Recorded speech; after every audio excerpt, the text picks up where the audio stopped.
Hello dear students, welcome to math expert. आज की इस वीडियो में हम सरस्वती ज्ञान मंदिर में लगने वाली बुक कक्षा 6 की मैथ के हम पहले पार्ट को समझेंगे और उससे संबंधित जो अभ्यास है उसको हम इस वीडियो में हल करेंगे।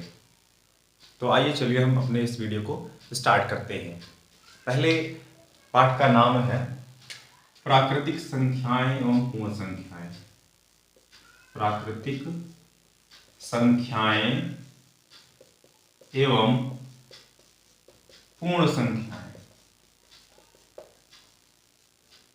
पूर्ण संख्याएं, ठीक है, जिसको हम इंग्लिश में बोलेंगे क्या? Natural number and whole number. Natural number and whole number.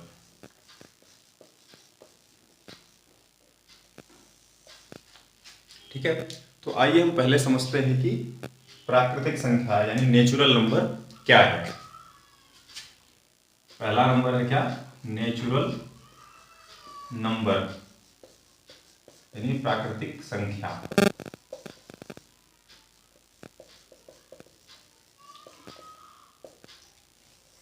देखिए, पहला नंबर क्या है? प्राकृतिक संख्याएं। तो हम प्राकृतिक संख्याओं का पहले जान लेते हैं प्राकृतिक संख्याएं क्या है। तो देखिए, प्राकृतिक संख्याएं वे होती हैं जिनसे हम वस्तुओं को गिनते हैं। तो हम इससे कह सकते हैं कि गणन संख्याएं प्राकृतिक संख्याएं कहलाती हैं। जैसे 1, 2, 3, 4, 5 ऐसा ही हम किसी वस्तु को गिनते हैं, तो ये है प्राकृतिक संख्याएं कहलाती हैं। देखिए, यदि हम प्राकृतिक संख्याएं लिखेंगे तो कैसे लिखेंगे? 1, 2, 3, 4, 5, और डॉट डॉट डॉट, ये जाएगा अनंत तक। ठीक है, क्योंकि क्या होगा, हम क्या है, वस्तुओं को गिनते जाएंगे और अंतिम संख्या हम नहीं हमें मिलती है। ठीक है, तो ये क्या है, अगर आपसे कोई पूछता है या आपके एग्जाम में आता है प्राकृतिक संख्याएं किसे कहते हैं, तो आप लिखेंगे गणन संख्याएं प्राकृतिक संख्याएं कहलाती हैं। जैसे 1, 2, 3, 4, 5 डॉट डॉट डॉट। ठीक है, ये हो गया प्राकृतिक संख्याएं।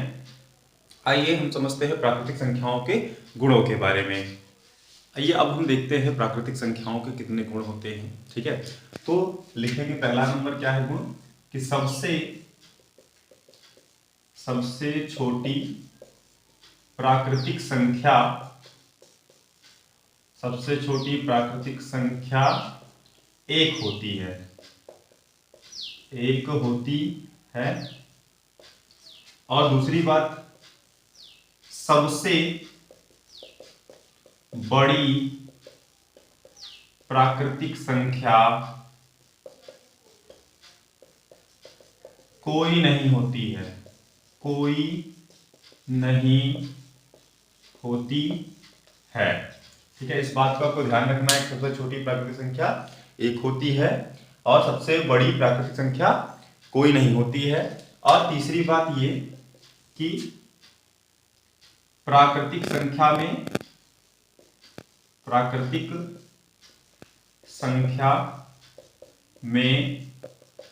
एक जोड़ने पर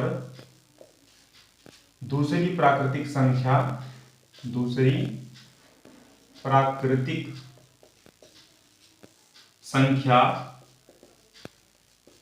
प्राप्त होती है। देखिए, जैसे क्या है, मान लीजिए हमारी प्राकृतिक संख्या क्या है, एक है। यदि हम क्या करते हैं, एक को हम जोड़ देंगे तो क्या हो जाएगा, एक और एक मिला के क्या हो जाएगा, 2।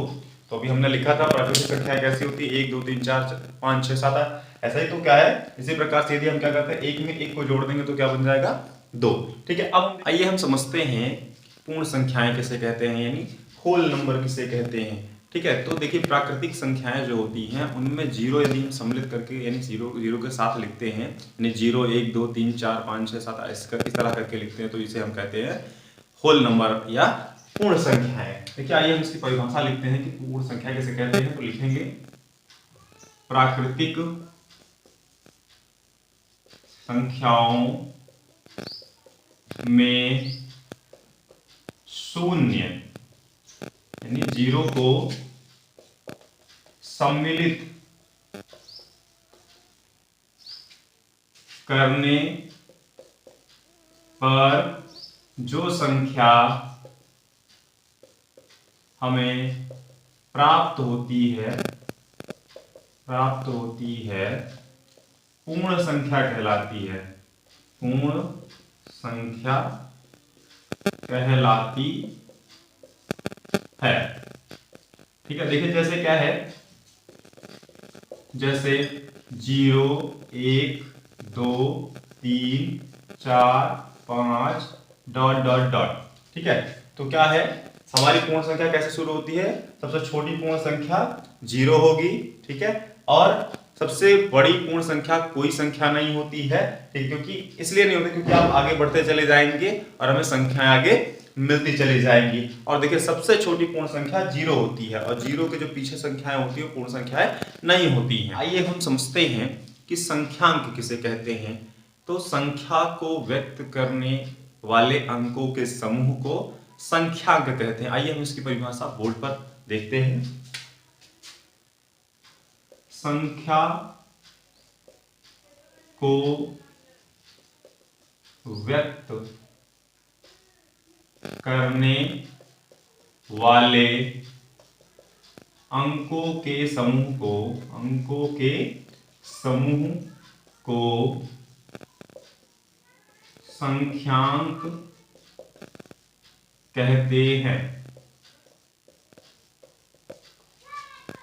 ठीक है, तो क्या होगा, संख्यांक किसे कहते हैं? संख्यांक को इंग्लिश में न्यूमरल्स बोलते हैं।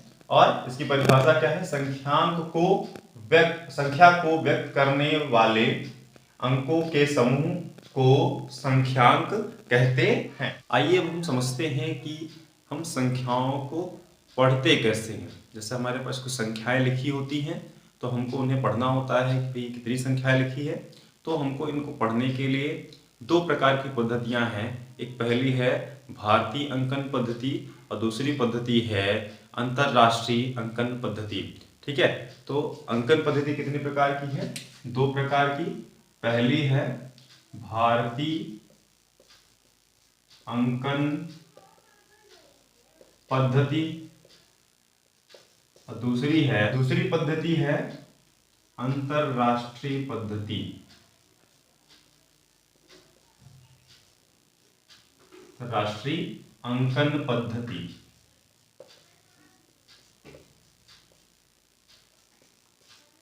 आइए हम पहले समझते हैं कि भारतीय अंकन पद्धति किसे कहते हैं और इसमें जो संख्याएं लिखी होती हैं किस प्रकार से पढ़ी जाती हैं और किस प्रकार से लिखी जाती हैं। आइए अब हम पहला नंबर देखते हैं कि भारतीय अंकन पद्धति किस प्रकार से लिखी जाती है और किस प्रकार से पढ़ी जाती है। यानी जब हम संख्याओं को पढ़ेंगे तो भारतीय अंकन पद्धति का किस प्रकार में प्रयोग करना है वो हम सीखते हैं। देखिए जो भारतीय अंकन पद्धति होती है उसको हम दाएं से बाएं की ओर क्या है पढ़ते हैं। आइए हम एक एग्जाम्पल की मदद से समझते हैं। जैसे मान लेते हैं कुछ संख्याएं क्या है लिख लेते हैं।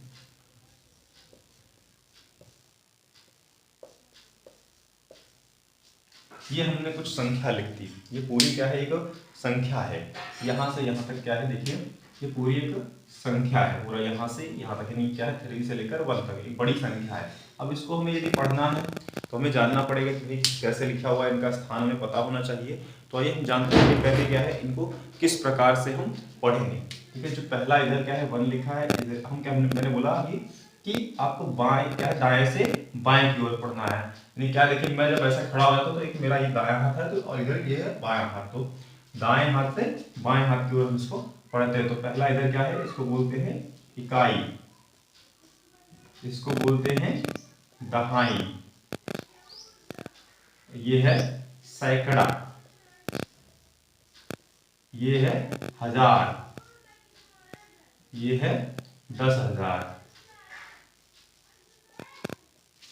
और ये है लाख, ये है 10 लाख, ये है करोड़,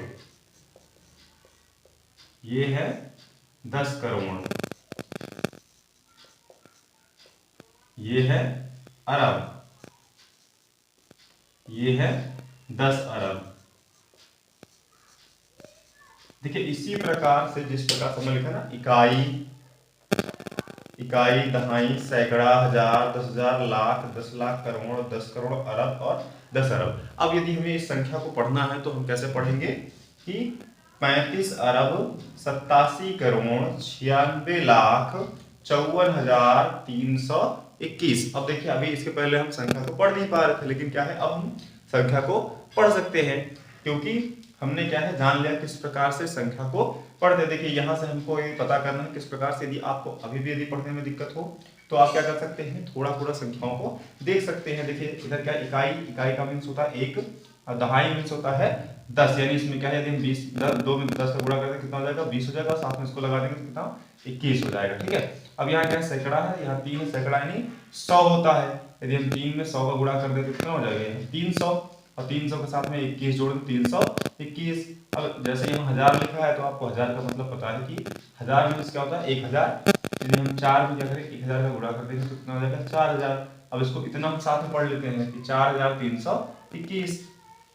अब थोड़ा और आगे आते हैं, क्या है 10,000, 10,000 में क्या है 10 का गुणा कर 10,000 का क्या है गुणा 5 में 10,000 का गुणा करके हो जाएगा 50,000, और 50,000 में हम 4,321 को जोड़ देंगे कितना हो जाएगा 54,321। इसी प्रकार से हम आगे जोड़ते चले जाएंगे और कहाँ तक आ जाएंगे, अरब तक आ जाएंगे, और इसी प्रकार से हम संख्याओं को पढ़ेंगे। ठीक है, इकाई, दहाई, सैकड़ा, हजार, 10,000, लाख, 10 लाख, करोड़, 10 करोड़, अरब और 10 अरब। इसी प्रकार से यदि कोई और संख्या रहेगी तो उनको भी हम लिखेंगे। आइए हम समझते हैं कि अंतरराष्ट्रीय अंकन पद्धति किस प्रकार लिखी जाती है और किस प्रकार पढ़ी जाती है। देखिए इसको भी हम दाएं से बाएं की ओर पढ़ते हैं। ठीक है, आइए हम एक एग्जांपल के मदद से आपको इसको भी समझाते हैं। ठीक है, जैसे हमने कुछ ले लिया ना, कोई नंबर क्या है नंबर ले लिया,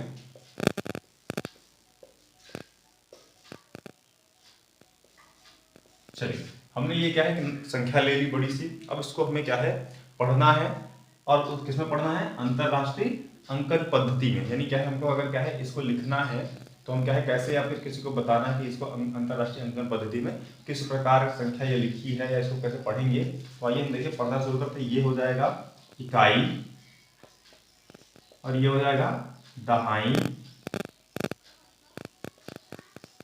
इसे हम कहेंगे सैकड़ा, यहां हो जाएगा हजार, ये हो जाएगा हमारे लिए 10,000, और यहां हो जाएगा 100,000, यहां हो जाएगा मिलियन, यहां हो जाएगा 10 मिलियन, ये हो जाएगा 100 मिलियन,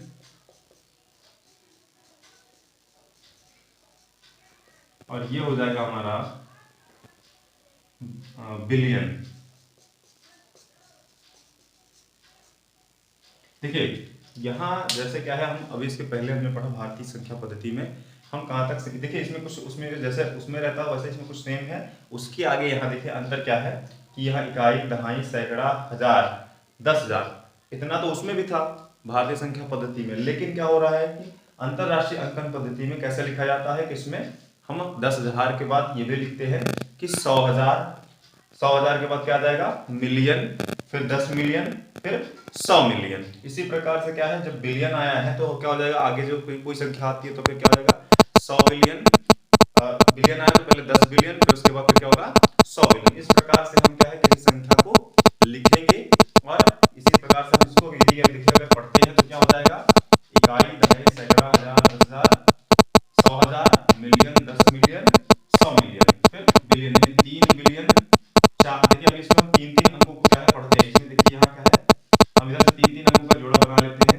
देखिए ठीक है कैसे पढ़ेंगे, ये क्या है देखिए बिलियन है तो क्या पढ़ेंगे 3 बिलियन, फिर 3 संख्याओं को साथ में पढ़ना तो 456 मिलियन। ठीक है, और ये संख्याएं कौन सी हजार वाली तो क्या पढ़ेंगे 789,000, और फिर 746। इस प्रकार से हम इसको पढ़ेंगे। यानी कैसे पढ़ेंगे 3 बिलियन, 456 मिलियन, 7,89,000 और 746। इस प्रकार से हम अंतरराष्ट्रीय अंकन पद्धति में लिखते और पढ़ते हैं। आइए अब हम देखते हैं कि अंक का स्थानीय मान और आंकिक मान क्या होता है, किस प्रकार से हम निकालते हैं। ठीक है, यानी किसी संख्या में किसी अंक का स्थानीय मान और आंकिक मान किस प्रकार से निकालेंगे हम अब देखेंगे। ठीक है, देखिए जैसे क्या है, हमें अगर कहा जाता है किसी अंक का क्या है स्थानीय मान निकालना है, तो हम क्या करेंगे, मान लीजिए जैसे क्या है कोई संख्या में दी हुई है,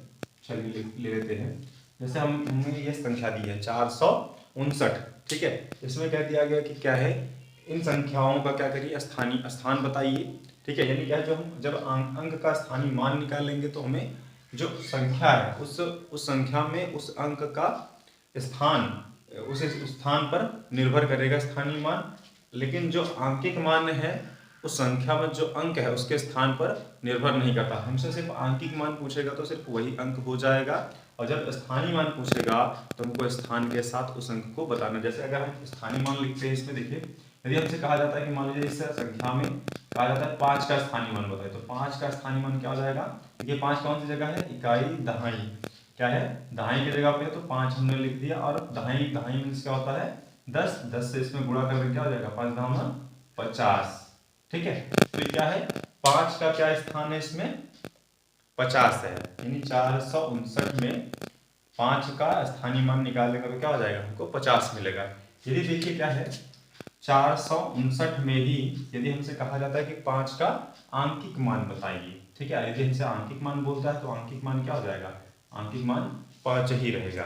ठीक है, यानी क्या हो जाएगा, अंक का स्थानीय मान क्या हो जाता है स्थान पर, क्या है उस संख्या में अंक का स्थान पर निर्भर करता है, और आंकिक मान में ऐसा नहीं होता। अंक में जिस अंक की बात की जाती है वही अंक ही क्या हो जाता है, उसका आंकिक मान हो जाता है। आइए अब हम इस अभ्यास 1.1 का पहला प्रश्न हल करते हैं। देखिए पहला प्रश्न क्या है कि निम्नलिखित प्राकृतिक संख्याओं में प्रत्येक की परवर्ती संख्या लिखिए। देखिए हमारे पास कुछ संख्याएं हैं 41, 349, 4594, 79499। ये संख्याएं, इनका हमें परवर्ती संख्या लिखा है। परवर्ती का मतलब होता है यानी इसके आने वाली तुरंत बाद की संख्या।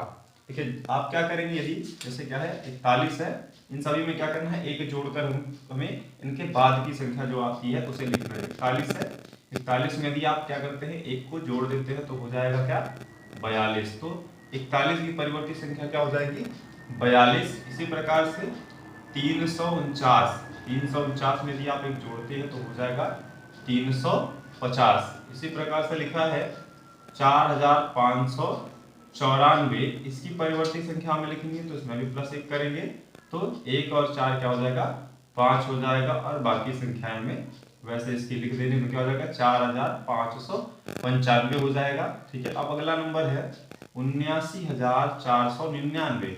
इसकी परिवर्ती संख्या जब लिखेंगे तो इसमें भी एक हम जोड़ देंगे तो हो जाएगा 79500। ठीक है, तो ये है पहली संख्या का आंसर। क्या है, क्या पूछा गया है इसमें कि हमें इन संख्याओं का परिवर्ती संख्या लिखना है। तो जब भी परिवर्ती संख्या पूछे तो हमें जो संख्या दी रहे उसमें एक जोड़कर लिख देना है।